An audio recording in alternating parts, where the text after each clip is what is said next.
14 साल में भारतीय सेना पर सबसे बड़ा आतंकी हमला। तो ये एक प्रॉक्सी वार है इसमें, और एक देश जो है पाकिस्तान, जो इसी में लगा हुआ है।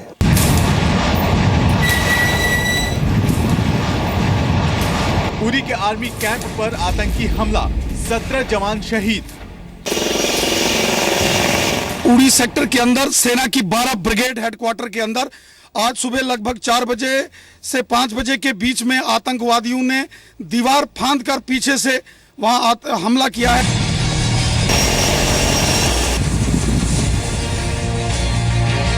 एलओसी पार कर पीओके से आए आत्मघाती आतंकवादी।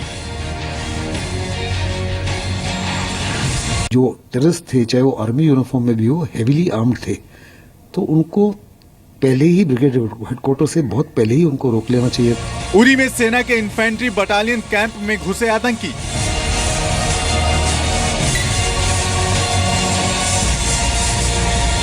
जब तक कि इन्हें किसी दूसरे देश की यानी पाकिस्तान की आईएसआई की सपोर्ट हासिल न हो। कैंप के एडमिनिस्ट्रेटिव ब्लॉक पर आतंकियों का निशाना। गोलीबारी में सेना के टेंट्स और शिविरों में लगी आग।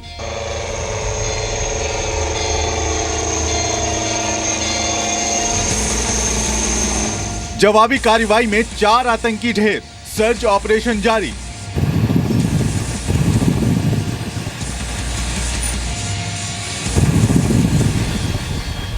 यह आतंकी हमला नहीं, जंग है। भारत कब लेगा बदला? नमस्कार, आप देख रहे हैं जी न्यूज। आपके साथ हूं मैं रुबिका लियाकत। 14 साल बाद कश्मीर में सेना पर सबसे बड़ा आतंकी हमला हुआ है। उरी आतंकी हमले से जुड़ी जो बड़ी बातें हैं, पहले वो मैं आपको बता दूं। आतंकी हमले पर पीएम ने सबसे पहले तो करारा जवाब दिया है, एक ट्वीट किया है और ये कहा है कि हमले के पीछे जितने भी लोग हैं उनको बख्शा नहीं जाएगा। उरी में कायराना आतंकी हमला निंदनीय है। रक्षा मंत्री मनोहर पर्रिकर इस बीच श्रीनगर पहुंचने वाले हैं। आर्मी चीफ ने श्रीनगर में घायल जवानों से मुलाकात की है। रक्षा मंत्री ने सेना के अधिकारियों की एक बैठक बुलाई है। गृह मंत्री ने अधिकारियों के साथ एक हाई लेवल मीटिंग की और उसके बाद ये डिसाइड किया है कि वो अब रशिया और अमेरिका के दौरे पर नहीं जाएंगे। आर्मी कैंप के पास सेना का कॉम्बिंग ऑपरेशन अभी चल रहा है। 4 लश्कर के जो आतंकी हैं वो तो मार गिराए गए हैं, लेकिन बड़ी बात ये कि 17 जवान शहीद हो गए हैं, कई जवान घायल बताए जा रहे हैं। हमसे बातचीत करने के लिए अफसर करीम साहब रक्षा विशेषज्ञ के तौर पर जुड़ेंगे अब से कुछ ही देर में, और यहाँ स्टूडियो में कर्नल वीएन थापर रिटायर्ड हमारे साथ है, कैप्टन विजयन थापर के पिता, इनसे भी हम बातचीत करेंगे। लेकिन पीएम मोदी ने उरी आतंकी हमले के जिम्मेदारों को एक संदेश दे दिया है। इसे मैं सख्त संदेश कहूंगी। साफ साफ कह दिया है कि ये कायराना है, घिनौना हमला है। ट्विटर पर लिखा है कि इन हमले के पीछे जिसका हाथ है उन्हें बख्शा नहीं जाएगा। मैं देश को भरोसा दिलाता हूं कि जो भी इस घिनौने हमले के पीछे है उन्हें बख्शा नहीं जाएगा। मैं उरी में जवानों की शहादत को सलाम करता हूं। देश के लिए उनकी सेवा को हमेशा याद रखा जाएगा। मेरी संवेदनाएं शहीदों के परिवार के साथ है। गृह मंत्री और रक्षा मंत्री से मैं बात कर चुका हूं। रक्षा मंत्री खुद हालात का जायजा लेने के लिए जम्मू कश्मीर जाएंगे। तो साल के शुरुआत में ही याद कीजिए, पठानकोट एयरबेस पर आतंकी हमला हुआ था, बड़ा आतंकी हमला था। इसके बाद दोबारा ऐसा ना हो, इसके लिए बड़े बड़े दावे किए गए थे। आज फिर वही बात। ढाक के 3 पार सेना पर उन्हीं के घर में घुसकर हमला हुआ। कई सवाल आतंकी घुसे कैसे? अगर आपने अभी अपना टेलीविजन सेट ऑन किया है, जी न्यूज ट्यून इन किया है, तो बता दें आर्मी कैंप में ये आतंकी घुसे कैसे। झेलम नदी उसको पार किया, उसका नाला जो है उस नाले को पार किया सभी आतंकियों ने। उसके बाद इसी की मदद से घुसपैठ की। अंदर आने के बाद आतंकी आर्मी कैंप की दीवार फांदकर अंदर गए। घुसने के साथ ही कैंप में आतंकियों ने ग्रेनेड फेंककर धमाके करना शुरू कर दिया। इसके बाद फायरिंग करते हुए ये आतंकी कैंप के एडमिन ब्लॉक में घुस गए और ये सब तब पहुंचे जब शिफ्ट चेंज हो रही थी। आर्मी कैंप के आसपास रहने वाले लोगों ने बताया कि सुबह अचानक धमाकों की आवाज उन्हें सुनाई देने लगी। मेरा जो फर्स्ट फ्लोर में मेरे बेडरूम का व्यू जो है आर्मी की तरफ है, तो मैंने देखा कि यहाँ से फिर ब्लैक स्मोक उठने की आवाज़ भी आई।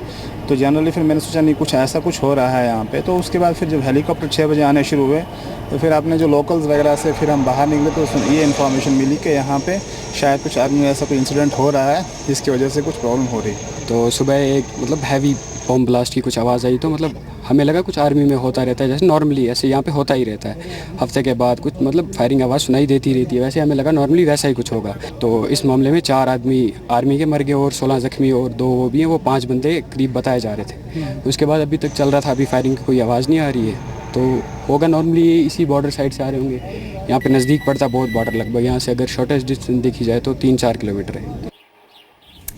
आपको ये भी जानकारी दे दूं कि उरी में सेना के इस कैंप को ही आतंकियों ने क्यों निशाना बनाया। उरी आर्मी बेस कैंप के अत्याधुनिक हथियारों का भंडार है वो। कैंप के अंदर सेना के कुल 17 बटालियन है। फौज की तैनाती, हथियारों की सप्लाई का जिम्मा इसी कैंप के पास है। एलओसी के पास सेना का सबसे अहम कैंप है ये, और इसीलिए इसको टारगेट किया गया। अब इस पर दावे और वादे फिर शुरू हो गए। बीजेपी नेता रविंद्र रैना के मुताबिक भारतीय वायुसेना को पीओके में घुसकर आतंकी कैंपों को खत्म करना चाहिए। सुनिए। वक्त आ गया है कि भारतीय वायुसेना और इंडियन आर्मी को परमिशन देनी पड़ेगी कि हमें आतंकवादियों के ठिकाने नष्ट करने पड़ेंगे। हमको सर्जिकल स्ट्राइक्स, हमको एयरफोर्स की मदद से एयर स्ट्राइक करनी पड़ेगी पीओके के अंदर, और सारे आतंकवादियों के ठिकाने नष्ट करने पड़ेंगे। जैसे रावण ने रामायण काल के अंदर लंका को एक राक्षसों का अड्डा बन गया था और हनुमान जी ने लंका को ध्वस्त किया था, हमको भी लगता है पीओके को ध्वस्त करना पड़ेगा। हम और ज्यादा बर्दाश्त नहीं कर सकते। हमारे वीर सैनिकों का लहू व्यर्थ में नहीं जाएगा, हमारे जवानों की कुर्बानियां व्यर्थ में नहीं जाने देंगे।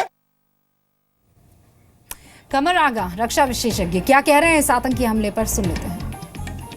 दूसरा बड़ा अटैक है चंद महीनों के अंदर। पहले इन्होंने पठानकोट पे किया, एयर हेडक्वार्टर पे, अब ये आर्मी के हेडक्वार्टर के ऊपर कर रहे हैं। जान के इस तरह के प्लानिंग है, और इस तरह के जो इशू होते हैं या सुसाइड अटैक्स होते हैं, उनकी काफ़ी समय से प्लानिंग होती है, और इन प्लानिंग में ये संभव नहीं हो सकते कि जब तक कि इन्हें किसी दूसरे देश की यानी पाकिस्तान की ISI की सपोर्ट हासिल ना हो। इसलिए इस तरह के ऑपरेशन में मिनट टू मिनट उनको गाइडेंस मिलती है, उनको बताया जाता है कि किस तरह करना है, कहाँ जाना है। इसलिए कि उन लोगों के पास इसके मैप भी होते हैं बेसिस के, और वो इस तरह से उनको गाइड करते हैं। और फिर ये लोग जो आके ये ऑपरेशन करते हैं, ये स्वयं बहुत ही ट्रेंड होते हैं। इसी तरह की ट्रेनिंग होती है इनकी, जैसे कि एक स्पेशल टास्क फोर्स के लोगों के, और बहुत मोटिवेट किए जाते हैं, बहुत ड्रग पे रखे जाते हैं, बहुत हाई ड्रग पे होते हैं, और ये लगातार काम करते हैं। तब तक ये लड़ते रहते हैं जब तक कि ये मर न जाए। तो मैं समझता हूँ बगैर पाकिस्तान की ISI की मदद के इस तरह का संभव नहीं हो सकता। एक और डिफेंस एक्सपर्ट प्रफुल्ल बख्शी क्या कह रहे हैं, सुन लीजिए, और फिर हमारे खास मेहमान हमारे साथ यहाँ लाइव बने हुए हैं, उनसे बातचीत। गलती हमारी है, हमारे कमांडर्स की गलती है कि क्यों ये हमला होने दिया। हमला पाकिस्तान ने क्यों किया वो तो जवाबदेही फॉरेन मिनिस्ट्री करती रहेगी एक दूसरे के साथ में, पर आप इस हमले को क्यों नहीं अभी तक ठिकाने लगा सके, और अभी तक क्यों इस तरीके से लड़ाई जारी है। इसका मतलब है कमजोरी हमारे में थे, हमारे में है, हम तैयारी पूरी नहीं करी हुई थी हमारे में, या फिर हम जिसको कहते हैं ना कि कॉम्प्लिसेंट होके बैठ गए थे कि अब देखो कुछ नहीं हो सकता हमारा, टोटल आराम, जैसे कि आज संडे है, आराम है, छुट्टी है। तो ये जो बैकग्राउंड में अगर आपकी फौजें इस समय बॉर्डर के ऊपर और बॉर्डर टाउन के ऊपर इस समय इस तरीके से करेंगी तो ये बहुत चिंताजनक विषय है। प्रफुल्ल बख्शी साहब की बात को ही आगे ले जाते हुए अफसर करीम साहब आपका स्वागत है रक्षा विशेषज्ञ के तौर पर। कर्नल रिटायर्ड VN थापर साहब आपका भी स्वागत है। करीम साहब आपके पास आऊं पहले। कैप्टन विजयन थापर के पिता हैं सर आप, 17 जवान शहीद हो गए हैं। मैं ये कहती हूँ 17 जवान नहीं है सर, 17 परिवार जो है वो तहस नहस आज की तारीख में हो गए। किसकी खामी, क्या वजह? थापर साहब देखिए, सबसे पहले तो एक फौजी अफसर होने के नाते मुझे बहुत दुख है कि जो सिपाही वहाँ पे शहीद हुए हैं उनको लड़ने का मौका ही नहीं मिला।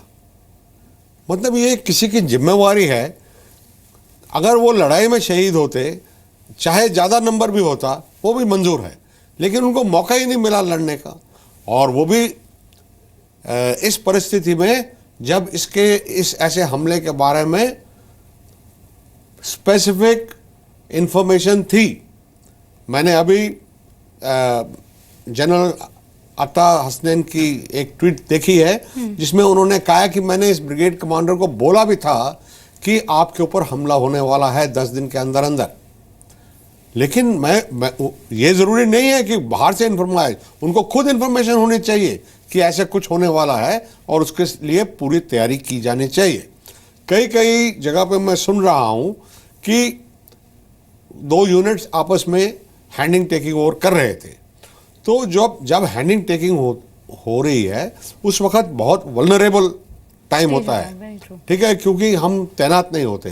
तो इसलिए उस कार्रवाई को करते समय पूरी सावधानी बरती जाती है।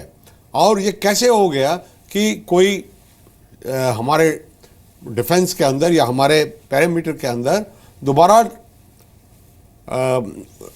ये दीवार फांद के आ गया, कैसे हो सकता है? ये कुछ गड़बड़ है, कोई हो ही नहीं सकता। इसके अंदर पूरी तरह से अलगर्जी है, पूरी तरह से जवाबदेही होगी, देनी पड़ेगा जवाब। क्योंकि कर्नल थापर ये कह रहे हैं, सर मैं आती हूँ, करीम साहब ये और वही बात जो अभी आप प्रफुल्ल साहब को, बख्शी साहब को सुन रहे थे, वो ये कह रहे हैं कि पाकिस्तान ने हमला किया, समझ में आता है, वो तो हम बाद में निपट लेंगे। लेकिन ये अटैक क्या बताता है कि हम इतने कॉम्प्लिसेंट हो गए, हम इतने आरामदेह हो गए कि हमें पता होने के बावजूद कुछ कर नहीं पाए।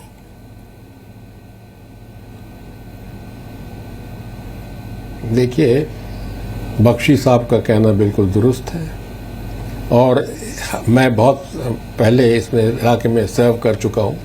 उसकी डिफेंसेस बहुत स्ट्रांग है।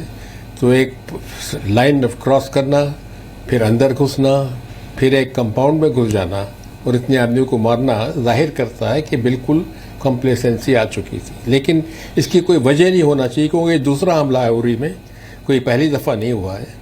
और सबसे पहले चिंता हमें इसी करना चाहिए कि ये तरीके कैसे इस्तेमाल करें कि दोबारा ऐसी बात ना हो सके। दूसरा सवाल ये है कि अब ये बात करने से आगे बात बहुत बढ़ चुकी है। पाकिस्तान ने बहुत ज़्यादा इसका स्केल बढ़ा दिया है। तो अब हमारे कॉन्फ्रेंस करने से या पाकिस्तान को गाली देने से, कंडेम करने से कोई फ़ायदा नहीं होगा। हमको कार्रवाई करना है पाकिस्तान के अगेंस्ट, उन लोगों के खिलाफ जो कि हमारे ऊपर हमला कर रहे हैं, जैसे मोहम्मद हो, LET हो या और कोई हो। तो उसके लिए क्या कि इस्तेमाल किया जाएगा, किस किस्म के हथियार, कौन सी फौज, कैसे आदमी, कहाँ से आएंगे, वो इरेगुलर होंगे, कौन होंगे, ये हमको सोचना है। लेकिन अब बैठने का टाइम नहीं है, सोचने का टाइम नहीं है कि हम बैठे रहे कि अभी हम ये करेंगे, वो करेंगे। और फिर पहले भी देखा गया है बहुत बड़ी बड़ी बातें हुई लेकिन हमला नहीं हुआ। टेक एक्शन, मैं उसी एक्शन की बात करूंगी। सर एक छोटा सा ब्रेक ले लेते हैं और ब्रेक के बाद ये समझने की कोशिश कि इसको कैसे हम चैलेंज करने वाले हैं। अब टाइम इसी चीज का। इसी इलाके से श्रीनगर और मुजफ्फराबाद का जो बॉर्डर ट्रेड है, ट्रक्स हैं दोनों देश के, इधर से जाते हैं। सुरक्षा बड़ी कड़ी है, बड़ी मजबूत है। उसके बावजूद 3 से 4 टेररिस्ट जो हैं आज सुबह 4 बजे उनको स्पैट करने में सक्सेसफुल हुए और लगभग 5:30 बजे से अभी तक हमला जारी है। इससे साफ तौर पे नजर आता है कि कहीं ना कहीं किसी सिक्योरिटी पर्सनल या सिक्योरिटी पोस्ट से बहुत बड़ी चूक हुई है। अफसर करीम साहब हमारे साथ बने हुए हैं। ब्रेक से पहले उन्होंने कहा कि अब वक्त बहुत हो चुका है, अब कड़ी निंदा का टाइम नहीं, अब एक्शन का टाइम है। करीम साहब, किस एक्शन की बात हो रही है? हम सिर्फ ये बात कहते रहेंगे कि एक सर के बदले 10 सर काट के ले आएंगे, ईंट का जवाब पत्थर से दिया जाएगा। What sort of action sir?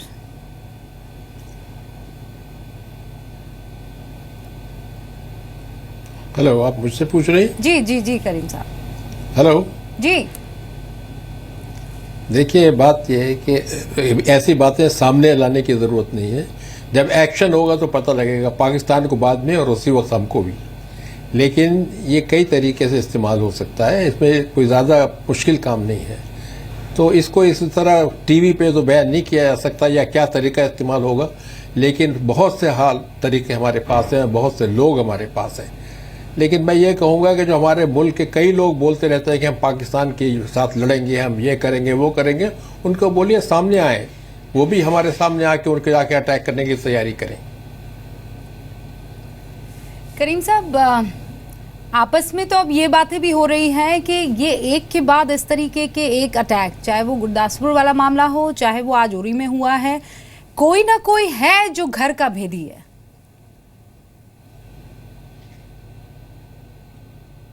देखिए, ये घर के भेदी ये तो बहुत है, लेकिन जैसे पहले उस इलाके की बात करूं उरू की, मैं अगर कोई घोड़ा भी लाइन क्रॉस करता था तो हमको पता लग जाता था। अब वो हालत नहीं है, तो उससे बड़ा फ़र्क पड़ गया इंटेलिजेंस गैदरिंग में। लेकिन ये सब एक्सक्यूज़ कोई हम नहीं दे सकते, क्योंकि हमको उसी मुताबिक काम करना है जो कंडीशन है वहाँ पर। करीम साहब, कंडीशंस में बदलाव क्या आया है आज की तारीख में? जी, आज की तारीख में नहीं, कंडीशन तो आपको पता है कि एक तो पहली बात ये कि लोग खिलाफ हो चुके हैं। जी जी जी। दूसरी बात यह है कि पाकिस्तान अभी काफ़ी एग्रेसिव हो रहा है, क्योंकि हम भी उनके खिलाफ कई कार्रवाई कर रहे हैं डिप्लोमेटिक लेवल पे। तो अब वक्त आ चुका है कि इसका फैसला होना चाहिए कि कौन आगे बढ़ेगा। आज तक इंडियन आर्मी पाकिस्तान को अच्छी तरह से सबक सिखा चुकी है, लेकिन अगर हम हमले सहते रहे तो हम सबक नहीं सिखा सकेंगे। यानी अब सहने का वक्त नहीं है। आपसे करीम साहब बहुत बहुत शुक्रिया हमसे बातचीत करने के लिए। तो उरी में हुए आतंकी हमले को लेकर तमाम रक्षा विशेषज्ञ यही कह रहे हैं कि ये जो सब्र है ये कहीं ना कहीं सामने वालों को मौका दे रहा है। अब ये सब्र छलकता जा रहा है टाइम एक्शन।